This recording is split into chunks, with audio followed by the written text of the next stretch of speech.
Shalom, selamat malam Bapak Ibu Saudara yang terkasih. Bersama-sama malam hari ini, mari saya mengajak setiap kita untuk datang, siapkan setiap hati kita untuk datang memuji dan menyembah Tuhan malam hari ini.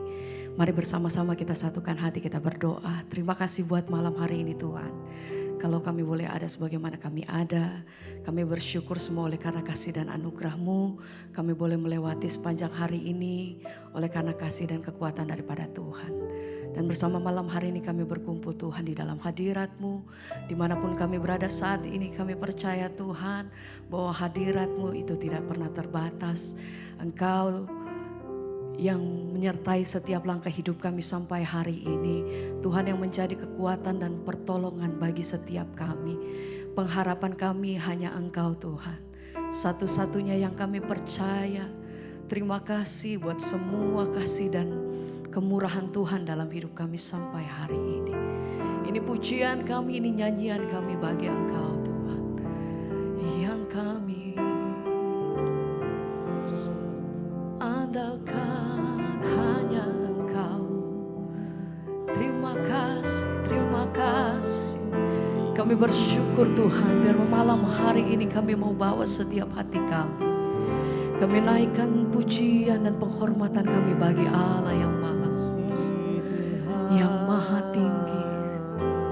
Terima kasih Tuhan, Engkau penolong setiap kami, Engkau kekuatan setiap hati kami Tuhan. Mari bersama kata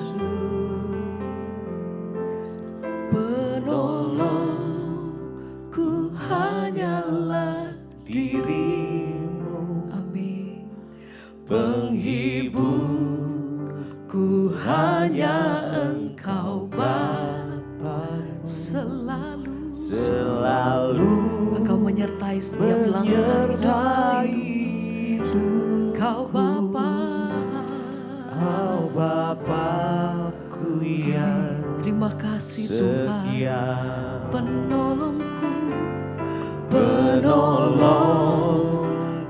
hanyalah dirimu. Penghiburanku hanya Engkau Tuhan. Terima kasih untuk semua kebaikan-Mu atas hidup kami sampai hari ini. Engkau yang menyertai setiap langkah hidup kami. Engkau yang membawa setiap kami terbang tinggi di dalam kekuatan-Mu Tuhan. Terima kasih Bapa penolong. Mari naikkan pujian ini dengan segenap hati. Sebab Dia yang menjadi kekuatan setiap kita. Sebab Dia satu-satunya pertolongan. Sebab Dia yang menjadi sandaran hidup. Dia yang menjadi kekuatan hidup kita. Terima kasih Tuhan. Kami bersyukur.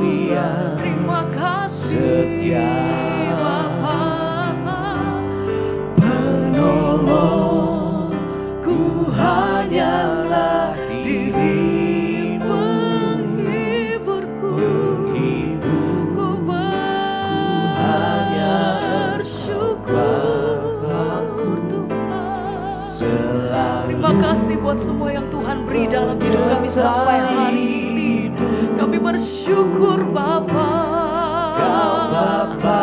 Mari naikkan pujian ini dengan segenap hati bersama nyatakan, oh, penolongku hanyalah dirimu. Kau perlindunganku hanya Engkau Bapa. Terima kasih Tuhan selalu menyertai hidupku. Kau Bapakku yang setia.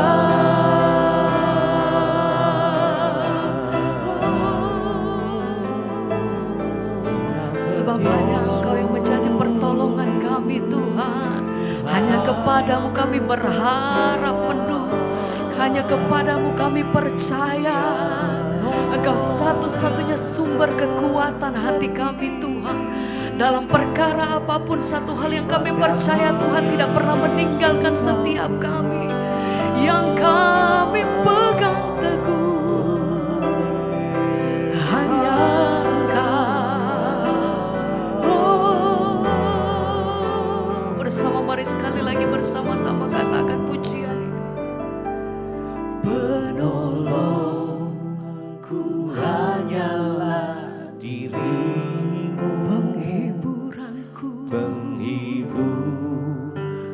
hanya Engkau Bapa. Engkau satu-satunya pribadi Tuhan. Selalu Terima kasih. menyertai Kami bersyukur. Terima kasih. Kau Bapa-Ku yang setia. Penolongku hanyalah dirimu, Kami bersyukur. penghibur Tuhan. hanya Engkau Terima Bapa-Ku, kasih. Terima selalu kasih Bapa. menyertai Engkau terlalu baik atas hidup kami sampai hari ini. Kau Bapa Hati kami bersyukur. setia. Sekali lagi bersama-sama naikkan pujian, katakan Penolongku hanyalah dirimu, penghibur Engkau penghibur. hanya Engkau Bapa-Ku, selalu menyertai Kau hidup. sertai langkahku. Kau Bapa-Ku yang setia.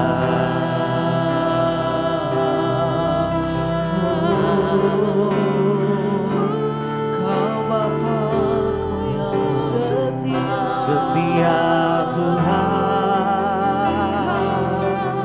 Yesus Tuhan, Kau yang lebih tahu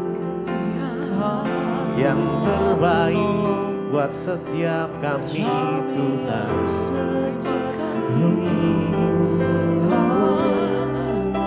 Hanya Engkau penolong yang setia, yang tidak pernah sedetik pun tinggalkan kami. Kami percaya hanya kepadamu Tuhan. Kami berserah penuh hanya kepadamu. Kami percaya bahwa pertolongan-Mu tidak pernah terlambat. Pertolongan-Mu selalu tepat pada waktunya. Karena kami mau bangun iman kami malam ini. Mari sama-sama datang pada Tuhan. Lebih lagi serahkan kekhawatiran-Mu pada Tuhan, dan Dia akan bertindak. Terima kasih Tuhan. Kau yang butuh pertolongan Tuhan malam ini, mari datang dengan segenap hati. Oh Yesus, Yesus, sebab Tuhan lebih tahu yang terbaik bagi kita semua. Terima kasih. Haleluya. Kau lebih tahu yang terbaik bagiku. Kau lebih sanggup. Kau sanggup memulihkan setiap kami.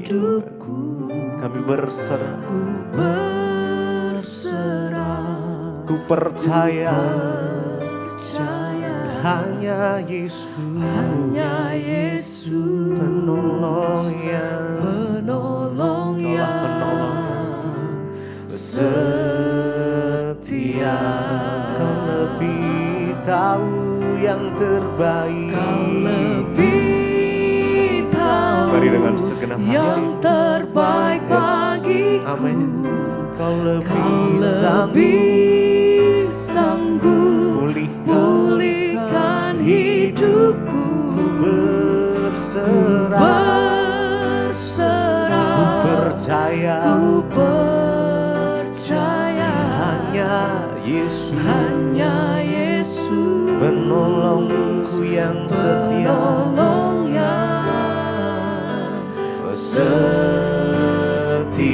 Kau lebih tahu, Kau lebih tahu yang terbaik bagiku. Kau lebih sanggup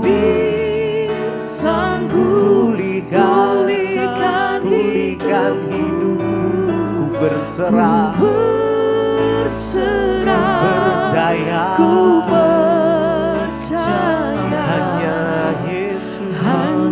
Yesus, penolongku, penolong yang setia. Kau lebih tahu yang terbaik bagiku, Kau lebih tahu yang terbaik bagiku.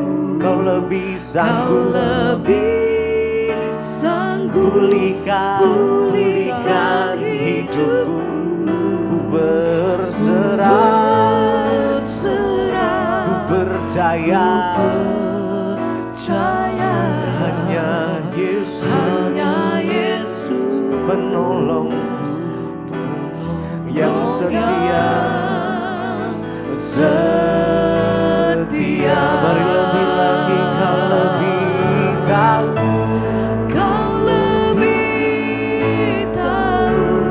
yang terbaik bagiku. Kau lebih sanggup, Kau yang sanggup pulihkan setiap kami. hidupku. Kami berserah penuh hanya kepada, kami percaya, ku percaya, hanya Yesus, Kau penolong kami, penolong yang setia. Mari datang pada Tuhan, naikkan pujian, naikkan ucapan syukur, mari sembah Dia. Sebab kami tahu Tuhan, Engkaulah penolong kami. Pertolongan-Mu tepat pada waktunya. Terima kasih ya Tuhan. Yesus, Kaulah sumber pengharapan, sumber kemenangan kami. Kami datang menyembah-Mu, meninggikan nama-Mu, menikmati hadirat-Mu ya Tuhan. Yesus, sumber segalanya, hanya Yesus yang sanggup pulihkan.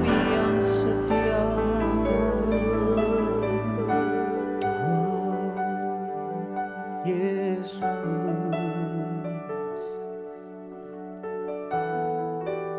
mari datang padanya. Kau lebih tahu Yang yang terbaik, terbaik bagiku. Kau lebih Kau sanggup, lebih sanggup Tuhan yang sanggup memulihkan. pulihkan hidupku. Ku berserah, Ku berserah, ku percaya, ku percaya, hanya hanya Yesus, penolong. penolong yang setia. Mari lebih lagi, Kau lebih tahu, Kau lebih tahu yang terbaik mari datang dengan bagiku. kesungguhan. Kau lebih sanggup pulihkan hidupku. Tuhan yang sanggup memulihkan. Kami berserah, kami percaya hanya kepada hanya Yesus, penolong yang sekali lagi. Kau lebih tahu, Kau lebih tahu yang terbaik. yang terbaik bagiku. Kau lebih sanggup Kau yang pulihkan hidupku. Ku berserah, Ku percaya, hanya Yesus, hanya Yesus,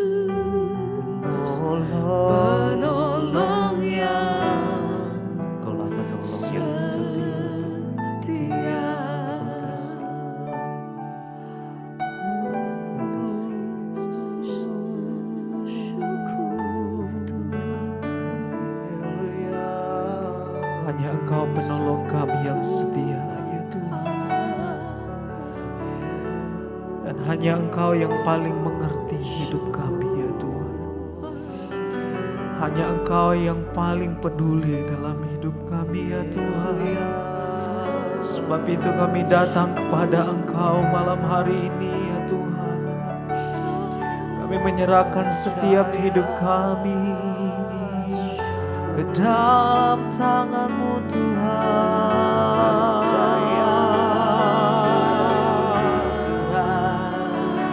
Dan sungguh kami percaya akan mujizat-Mu ya Tuhan.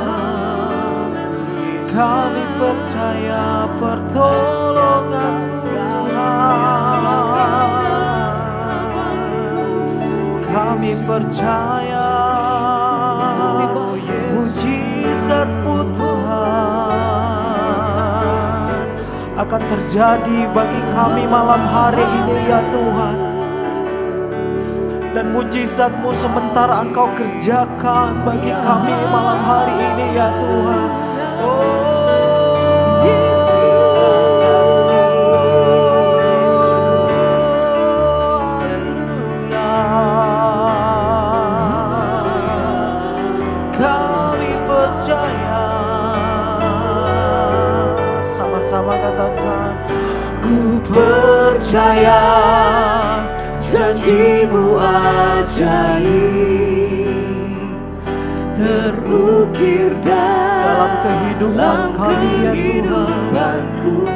Dan kami berserah di hadapan Engkau. Di dalam kekuatan-Mu hanya Engkau ya Tuhan. Segalanya bagi Engkau ya Tuhan. Percaya janji-Mu ajaib, janji-Mu ajaib terukir dalam kehidupan-Ku. Ini yang kami pegang, janji firman-Mu. Berserah di dalam kekuatan-Mu, ku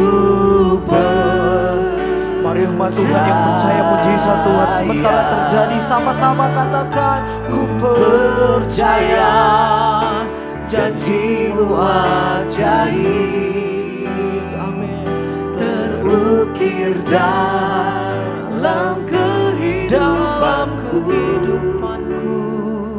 Ku berserah di dalam kekuatan-Mu. Hanya Kau segalanya, Kau segalanya dalam hidup kami ya Tuhan. Ku percaya janji-Mu ajaib, amin, terukir dalam kehidupanku. Ku berserah di dalam kekuatan-Mu.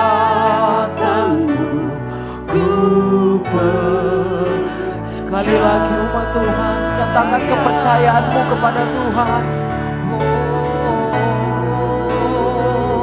Ku percaya janji-Mu ajaib dan selalu akan terukir di dalam hidup kami ya Tuhan.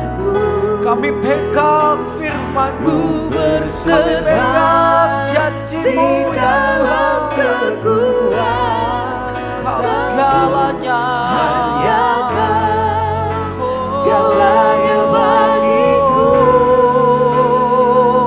Ku percaya janji-Mu ajaib terukir dalam kehidupanku. Ku berserah di dalam kekuatan-Mu. Ku percaya.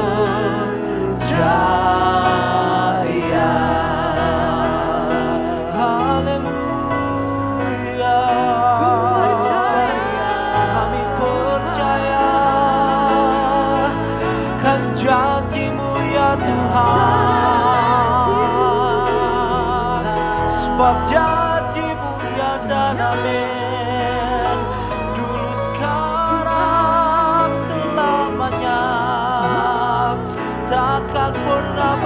hamba ya Tuhan.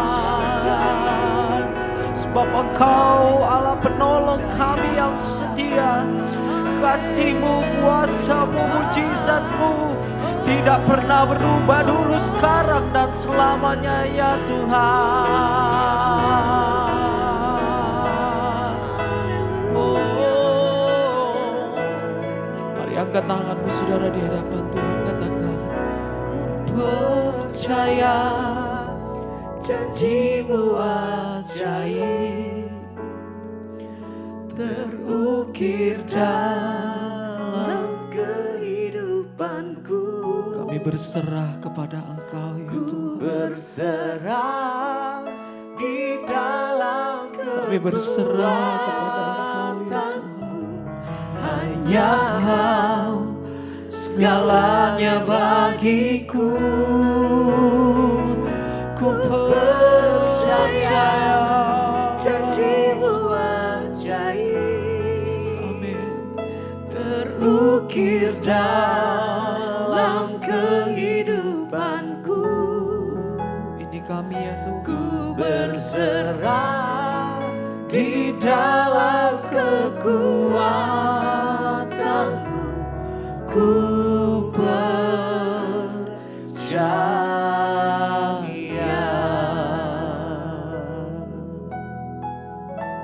Kami tahu Tuhan Engkau mendengar, bahkan Engkau tahu lebih dari air mata kami yang keluar Tuhan. Engkau mengerti bahasa air mata kami. Ketika kami datang sungguh-sungguh meminta kehendak-Mu terjadi atas hidup kami, maka Kau Tuhan yang turut bekerja mendatangkan kebaikan di hidup kami. Terima kasih buat waktu hari, kesempatan yang Tuhan berikan buat kami untuk mendengar firman-Mu. Jadikan kami seorang murid Tuhan yang memberi hati, telinga untuk mendengar. Dan hidup kami boleh diubahkan oleh firman Tuhan. Roh Kudus, Engkau berhembus di tempat ini. Sebab tanpa pengurapan Roh Kudus semua tidak ada artinya. Hamba-Mu tidak ada apa-apanya. Urapi kami Bapa. Di dalam nama Yesus yang percaya Tuhan di tengah kita memberkati kita, katakan bersama. Amin. Tepuk tangan buat Tuhan Yesus. Silahkan duduk Bapak Ibu, Shalom. Bagaimana kabarnya hari ini? Iya, luar biasa. Walaupun lagi ada masalah, luar biasa. Dahsyat ya. Tepuk tangan buat jemaat NDC yang luar biasa. Iya saudara, minggu-minggu ini kita bulan ini memperingati setelah kenaikan Tuhan Yesus ya. Kita memperingati bagaimana Roh Kudus dicurahkan. Turun ya ke dalam dunia karena Yesus berkata kepada murid-muridnya, kamu jangan pergi, jangan pelayanan dulu sebelum Roh Kudus memenuhi hidupmu. Amin. Ya, jadi sebelum Roh Kudus penuh, enggak boleh ngapa-ngapain. Karena itu, kalau Yesus memberi pesan seperti itu kepada murid-muridnya, berarti pesan ini penting enggak buat kita gereja Tuhan? Berarti Roh Kudus penting enggak buat kita? Ya, dan Roh Kudus adalah Roh penolong, penghibur yang akan memberikan kita kuasa untuk kita ini hidup di dalam perkenanan Tuhan. Mari kita buka Roma pasal yang ke-8. Judul perikopnya adalah hidup oleh roh. Ya. Ayat yang pertama berkata, demikianlah sekarang tidak ada penghukuman bagi mereka yang ada dalam Kristus Yesus. Roh yang memberi hidup telah memerdekakan kamu dalam Kristus dari hukum dosa dan hukum maut. Sebab apa yang tidak mungkin dilakukan hukum Taurat karena tidak berdaya oleh daging telah dilakukan ya oleh Allah dengan jalan mengutus anaknya sendiri dalam daging yang serupa dengan daging yang dikuasai dosa karena dosa, ia telah menjatuhkan hukuman atas dosa di dalam daging.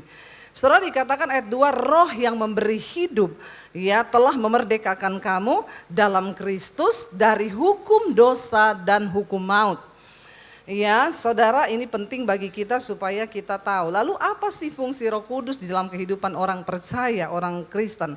Ayat yang keempat berkata begini, sebab tuntutan hukum Taurat digenapi di dalam kita yang tidak hidup menurut daging tetapi menurut roh. Hukum Taurat itu berat tuntutannya. Mata ganti mata, gigi ganti gigi. Tidak mungkin kita bisa diselamatkan kalau kita mengikuti hukum Taurat. Ya, enggak ada saudara. Jadi orang yang bersinah harus dirajam pakai batu. Ya, semua harus dihitung dengan nyawa. Tetapi bagi orang-orang yang hidup di dalam roh dikatakan, ya kita ini digenapi sudah hukum, ya tuntutan hukum Taurat karena kematian Kristus di dalam daging. Ayat 5, sebab mereka yang hidup menurut daging memikirkan apa? Hal-hal yang mereka yang hidup menurut roh. Coba jangan malas baca Alkitab. Cuma disuruh, saya ini hari ini khotbah 5 kali loh. Ya tolong saudara bersemangat sedikit, amin. Saya tahu saudara itu jarang baca Alkitab di rumah toh. Makanya di gereja tak suruh baca Alkitab, jangan malas ya. Saudara, ayat ini berkata begini, sebab mereka yang hidup menurut daging memikirkan apa? Mereka yang hidup menurut roh memikirkan apa? Pertanyaan saya, saudara tiap hari mikirin daging atau roh? Ampuni mereka Tuhan. Sebab mereka tahu apa yang mereka lakukan. Tapi mereka pura-pura tidak tahu. Loh ini jelas loh saudara, mereka yang hidup menurut daging, yang dia pikirkan daging terus. Tapi ketika kita dipimpin oleh roh, maka kita memikirkan perkara-perkara yang dari roh. Yang dari daging itu apa? Galatia 5. Percabulan, kenajisan, hawa nafsu, nafsu jahat, iri hati, kebencian, dendam, amarah, keserakahan, pertikaian, roh perpecahan, rupa-rupa kejahatan ada di dalam daging kita. Kalau kita tiap hari mikirkan yang gitu, marah, benci, dendam, serakah ya, berarti kau masih hidup di dalam daging. Tapi buah roh ialah apa? Kasih, sukacita, damai sejahtera, kesabaran, kemurahan, kelemah lembutan, penguasaan diri. Ya, tidak ada yang menentang hukum itu. Kalau sudah tiap hari mikirin itu, berarti engkau hidup dalam roh. Sekarang saya nggak usah tanya, ya yang masuk surga siapa, yang masuk neraka siapa. Ya saudara pikir-pikir saja. Kalau saudara tiap hari mikirin daging, udah neraka tempatmu. Loh ini benar loh, ini simpel tapi benar ya. Karena Alkitab berkata Galatia 5, barang siapa yang hidup menurut daging, dia tidak mungkin mendapat bagian dalam kerajaan Allah. Orang yang hidup mengikuti keinginan daging, dia tidak mungkin berkenan kepada Tuhan. Karena daging itu adalah perseteruan dengan Allah. Orang yang hidup dalam daging, dia musuhan sama Tuhan. Bayangkan loh, Tuhan dimusuhi. Gila gak ini orang? Kita musuhin sama pejabat aja nggak mungkin menang, apalagi musuhan sama Tuhan loh dimusuhi. Loh ini firman Tuhan loh yang ngomong. Banyak orang Kristen duduk di gereja tiap minggu, tapi statusnya bermusuhan dengan Tuhan. Kalau apa? Kalau kau hidup dalam daging, percabulan, kenajisan, perpecahan, suka berantem, suka bikin onar, cari gara-gara, itu daging saudara. Dan itu tidak berkenan kepada Tuhan. Orang yang hidup menurut daging tidak mendapat bagian dalam kerajaan Kristus. Walaupun kau duduk di gereja setiap hari Minggu, walaupun kau pelayanan, walaupun kau nari-nari, walaupun kau nyanyi, maaf. Walaupun saya khotbah, kalau saya melakukan hal-hal itu, saya tidak mendapat bagian dalam kerajaan Allah. Lalu ayat yang berikutnya berkata, ayat 6. Karena keinginan daging apa? Adalah maut. Tetapi keinginan roh adalah dan. Nah ini, orang itu kalau hidupnya dipimpin roh, setiap hari ada damai sejahtera. Dalam rumah tanggamu damai sejahtera, nggak pernah berantem suami istri. Ya, amin suami istri.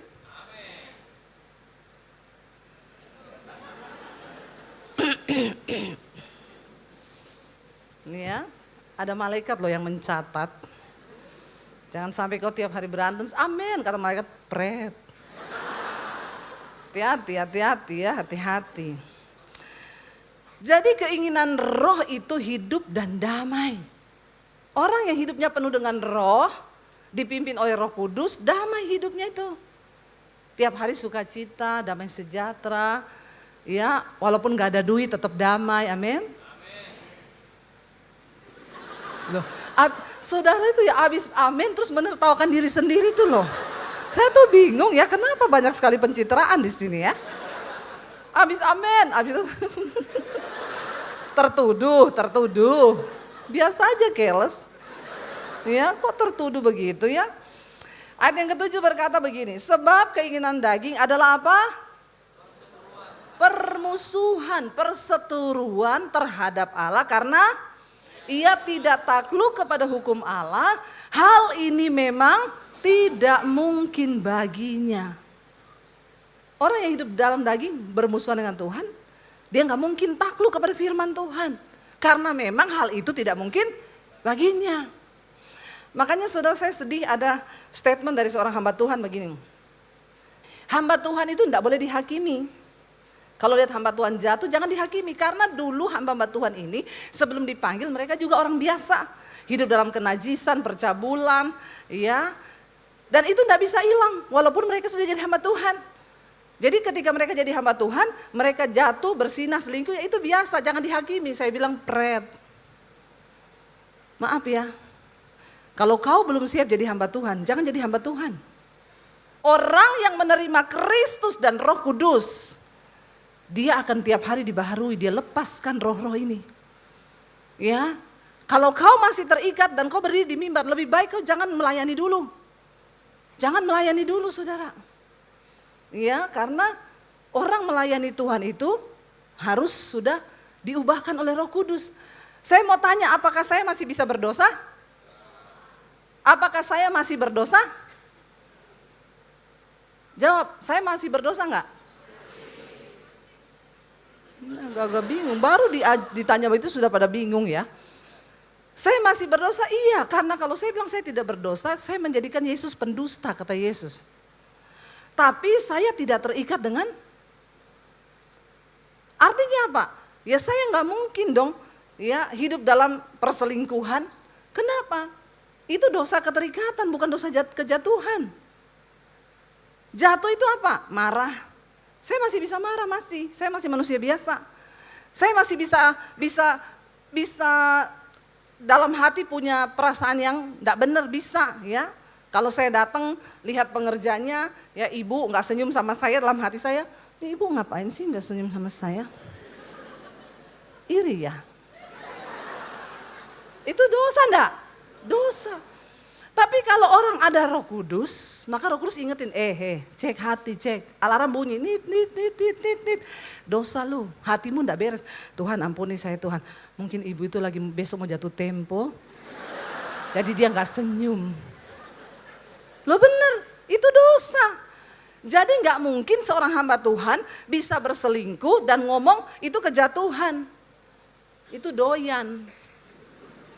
Ya, nggak ada orang selingkuh satu hari ketemu selingkuh yuk. Gila kali ya. Seperti Daud lihat Batseba, apakah sehari jatuh? Dari mata lihat, turun ke hati. Dari hati berbuah kepada kehendak. Cari tahu perempuan itu rumahnya mana. Lama proses dosa itu saudara. Beda sama saudara marah, emosi itu jatuh, tapi cepat-cepat bertobat.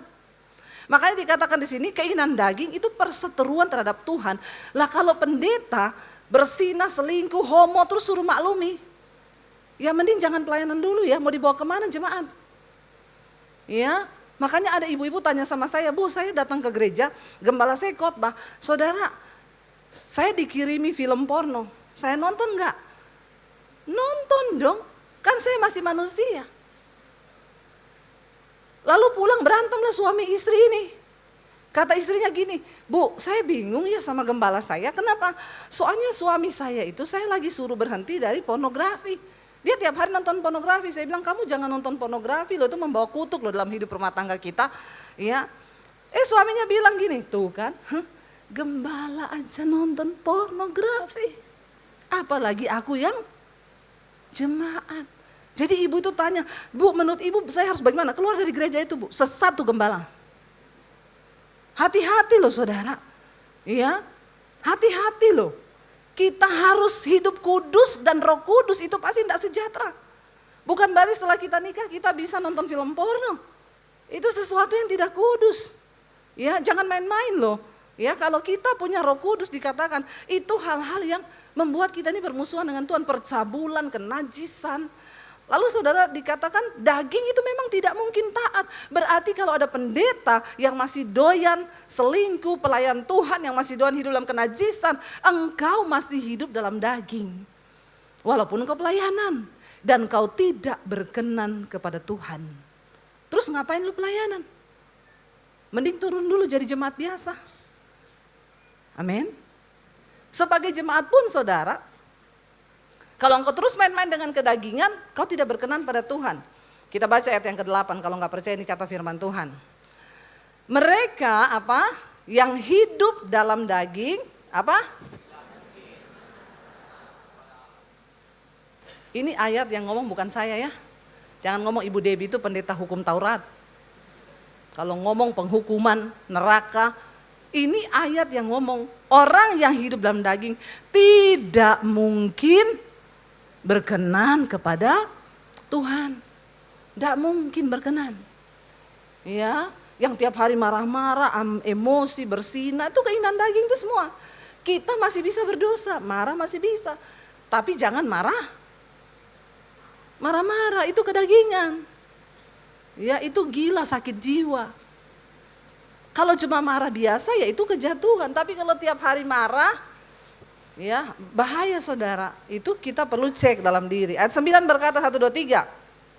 Tetapi kamu tidak hidup dalam daging melainkan dalam roh.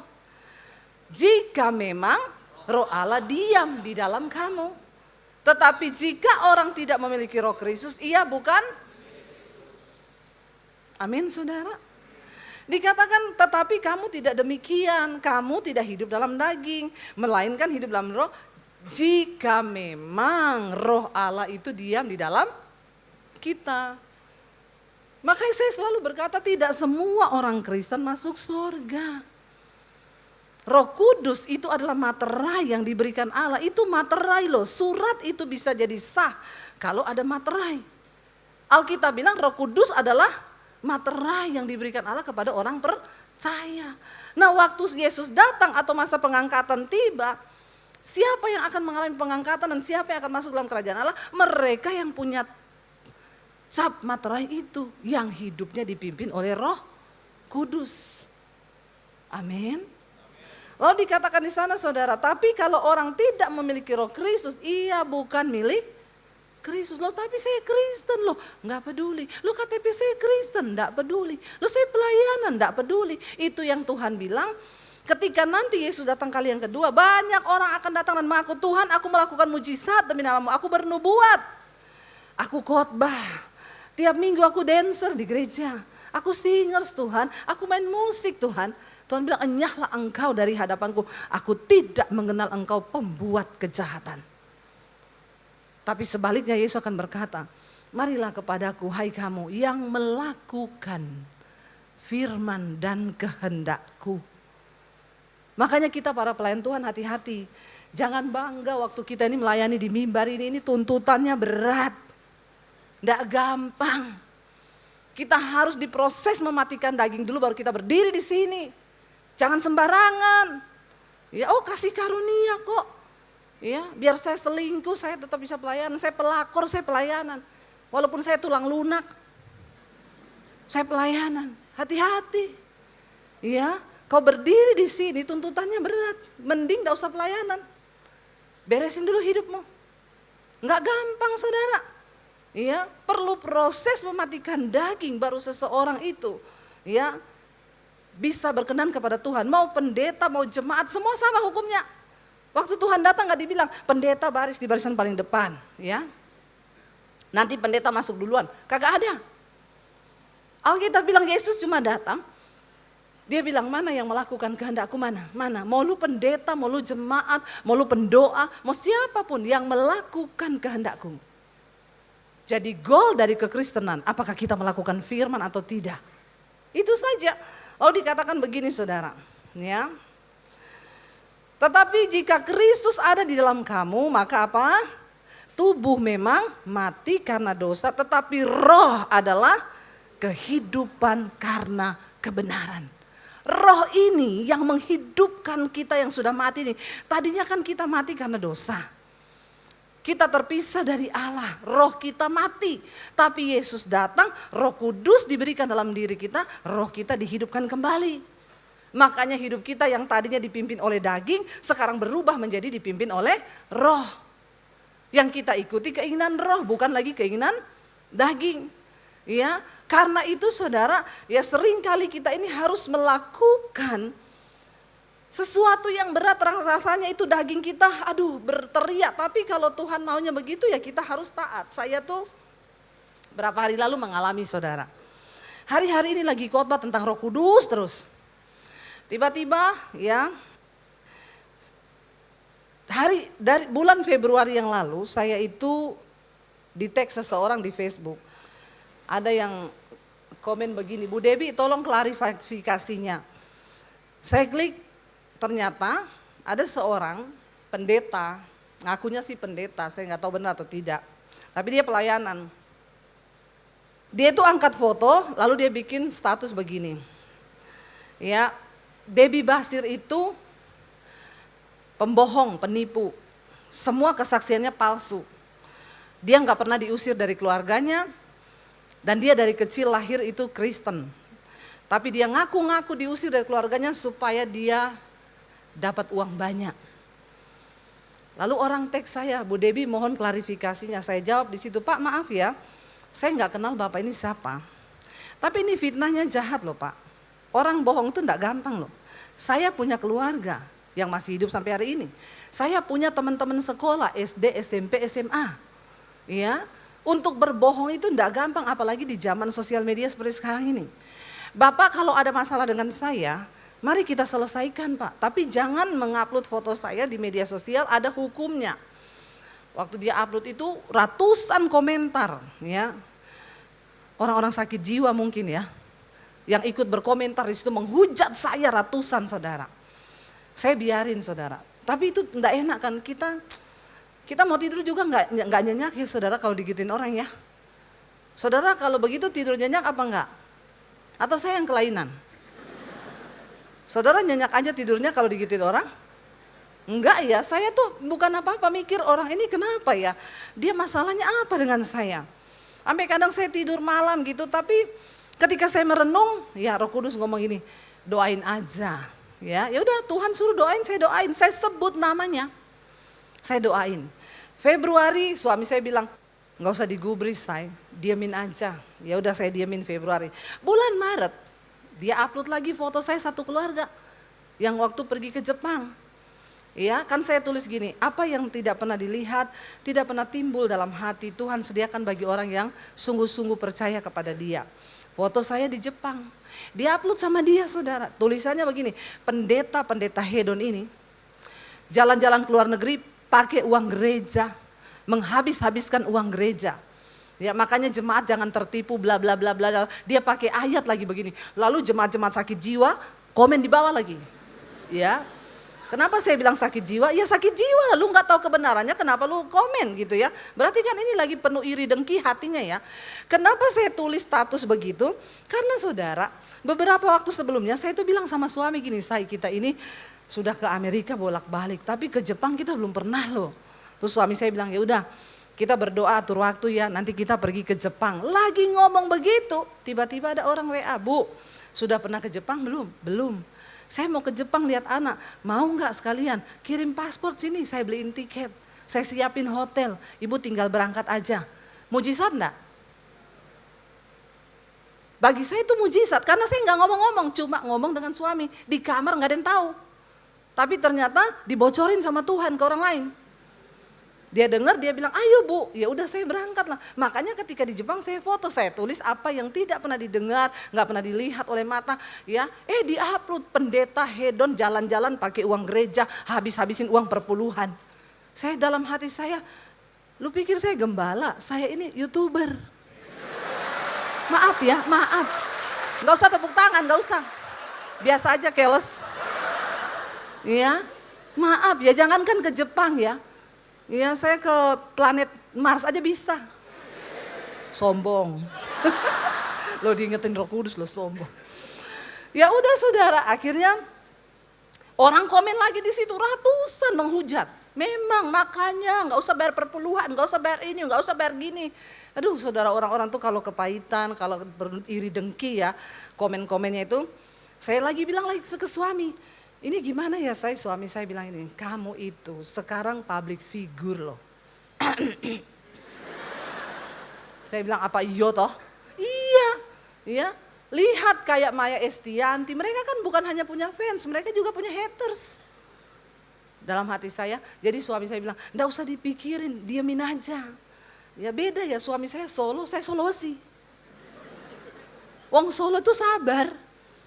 Biar kakinya diinjak juga, permisi mas, kaki saya, di bawahnya kakinya mas. Capcay deh. Ya.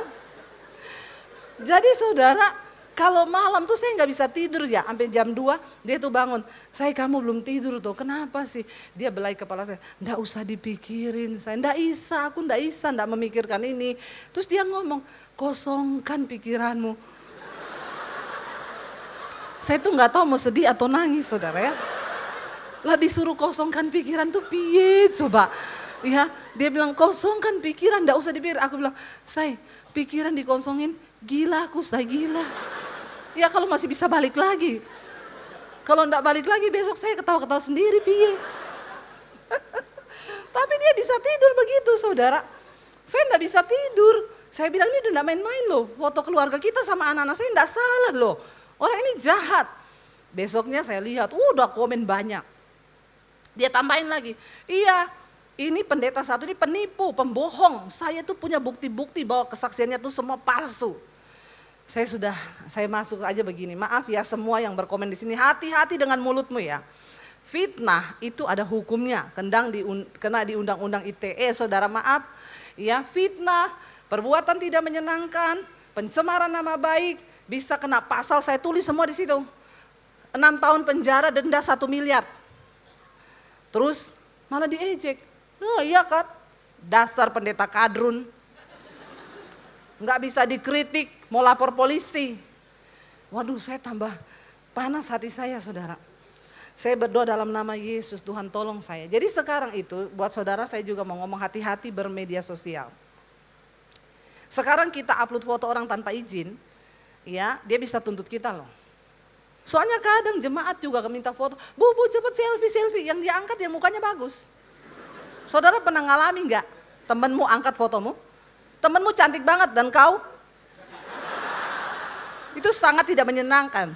Beredar lagi di media sosial semua nonton. Ya, itu perbuatan tidak menyenangkan, hati-hati. Saya di komen banyak macam. Kembali suami saya ngomong lagi, ndak usah digubris ya. Anggap itu orang sakit jiwa. Ya wes, saya berdoa lagi, Tuhan aku ndak tahu loh orang ini maksudnya apa Tuhan. Tapi ya sudah, kau suruh saya tetap mengampuni orang yang menyakiti saya ampuni dalam nama Tuhan Yesus. Sudah saya berusaha lupa. Dari Maret, April, Mei kemarin, saya pas pelayanan di Palu, kita ada panitia Palu bikin Paskah Sulawesi Tengah, ya dihadiri oleh 50.000 jemaat dan itu pecahkan rekor muri 50.000 telur Paskah saudara. Saya ini lagi tiap hari pelayanan nggak pernah berhenti, saya dan suami keliling kemana-mana, kok yuk ditambah-tambahi dengan ya iblis yang begini ini kan bikin hati nggak tenang ya, saya nggak tidur, dia aduh betapa berdosanya saudara sering kali ya. Ya udah saya di sana bulan Mei itu ada orang yang WA, Bu, Ibu kenal orang ini? Saya lihat di screenshot, dia lagi. Ini orang ada inbox saya Bu, ya. Jadi dia tanya Ibu kenal Ibu Debbie segala macam bla bla bla. Ibu jangan percaya, Debbie Basir tuh penipu, pembohong. Dia itu cuma mau memanfaatkan keadaan supaya dia dapat uang banyak. Saya bilang ke suami, ini udah kebangetan loh. Suami saya bilang kalau ini sih nggak bisa didiemin ya. Ya udah kita coba tanya ke polisi ya, gimana kita lapor. Saya telepon teman saya polisi, Pak ini saya bisa, ini saya kirimin bukti semua. Oh ini kena Bu, pencemaran nama baik, ujaran kebencian, perbuatan tidak menyenangkan. Udah 3 pasal duluan, 6 tahun tambah 6 tahun tambah 6 tahun berapa itu? Ya, jadi bangkai di penjara itu.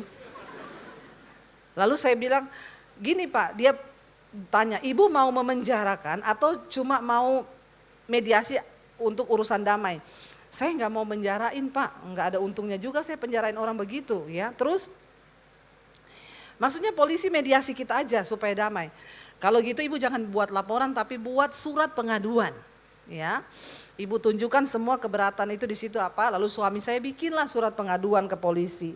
Ya, saya itu gini.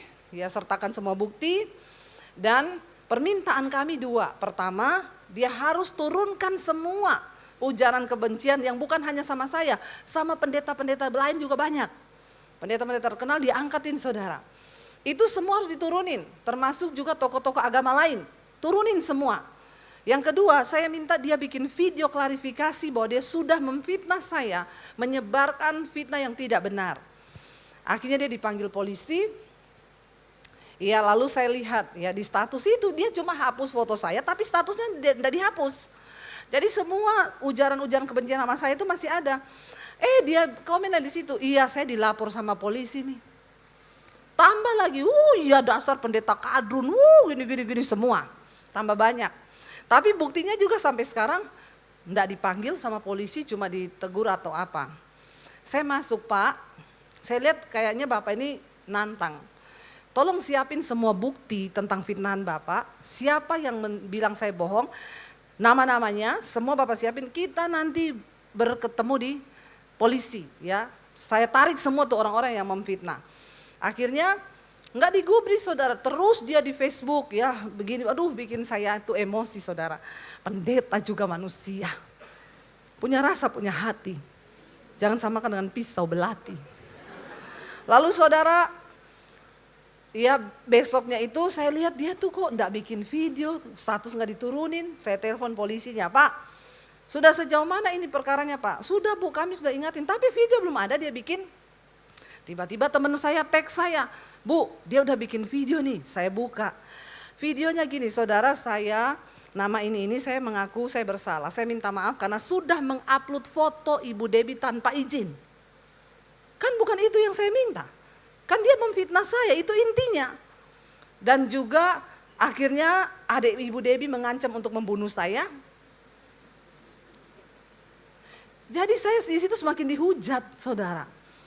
Bukan dia menyatakan dia bersalah, tapi malah membuat saya yang tersudut. Lalu suami saya bilang, ini udah gak bisa dibiarin loh. Saya punya nomor teleponnya, tak telepon dia. Pak, ini Bapak maunya apa ya? Baik Pak, hari ini kami teruskan laporan ini menjadi laporan. Ya, biar Bapak di penjara 6 tahun, siapin uang 1 M untuk denda.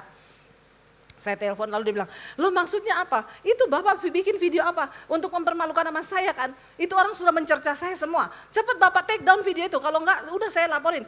Oke Bu, saya take down sekarang. Terus lagi, Bapak ikuti ya maunya saya. Saya bikinin kata-katanya, Bapak syuting sesuai dengan apa yang saya tulis. Jangan memutarbalikan fakta ya Pak. Kau ngomong kau pendeta, saya khotbah sekalian. Ya. Bapak yang harus kita kejar itu perkenanan Tuhan Pak. Jangan menghina orang. Itu kan kalau Bapak punya Roh Kudus bla bla bla panjang lah saudara. Saya emosi saudara, saya bilang tunggu ya saya ketik ya. Habis itu cepat Bapak bikin video terus upload sesuai yang saya mau. Saya ketik saudara, saya nama ini sudah memfitnah Ibu Debbie. Menuduh Ibu Debbie berbohong gini. Saya kirim saudara. Semua WA masuk, penjarakan Bu, kebangetan orang ini. Dalam hati, memang mau saya penjarakan. Panas saya saudara. Akhirnya dia bilang, iya Bu tunggu 1 jam lagi saya baru syuting, ini anak saya lagi pergi. Cepat ya cepat, kirim dulu videonya ke saya lihat baru Bapak bisa upload. Saudara saya emosi, tiba-tiba saya ini lagi mau ngajar di sekolah Alkitab saya itu. Saya di Bandungan di Semarang. Saya lagi duduk nunggu videonya dia dengan hati yang mendidih di hati saudara. Tiba-tiba Roh Kudus datang. Tiba-tiba ada suara yang bilang begini. Kenapa engkau tidak lebih suka menderita kerugian atau dirugikan? Kenapa engkau tidak lebih suka menderita, dipermalukan, difitnah? Aku ini loh Tuhan. Aku difitnah, aku disalib, mukaku diludahi. Bahkan aku mati untuk dosamu. Tapi kenapa kamu mencoba menekan orang, suruh bikin video untuk klarifikasi, membenarkan namamu supaya nama baikmu tidak rusak, supaya kamu begini-begini. Saya terdiam saudara dengan air mata yang berlinang. Saya diam di situ. Lalu Tuhan bilang, tidak usah kamu merasa orang harus membenarkan dan klarifikasi supaya orang semua tahu kamu baik. Kamu sombong, kamu angkuh. Saya nangis saudara. Akhirnya saya ambil telepon, saya telepon dia, saya bilang, Pak, saya mau minta maaf sama Bapak.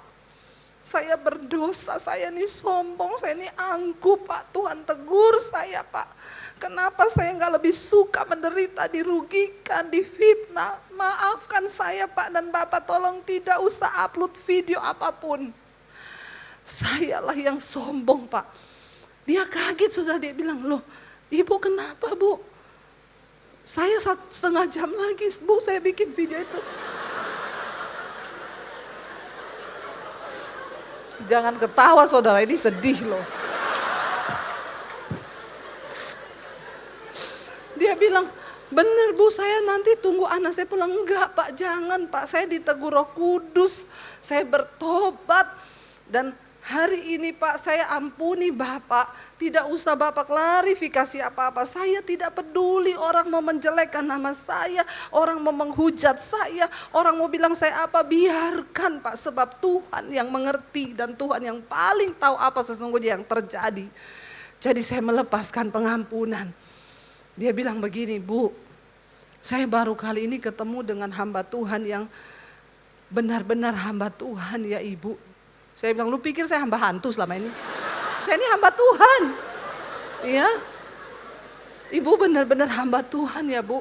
Dia bilang, iya Pak, cuma satu pesan saya, Bapak jangan ulangi lagi. Saya berdoa buat dia saudara di telepon.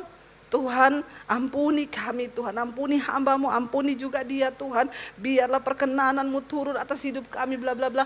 Amin. Udah selesai. Baru hati saya tuh plong saudara. Karena Roh Kudus tuh bilang gini, kamu ini abis ini mau ngajar di anak-anak sekolah Alkitabmu. Lah apa yang mau kau ajarkan kepada para hamba-hamba Tuhan? Kalau kau sendiri tuh sombong, engkau menuntut kebenaran, engkau menuntut saudara. Dengar baik loh, ketika Roh Kudus ada dalam hidup kita, ya, maka daging ini dimatikan.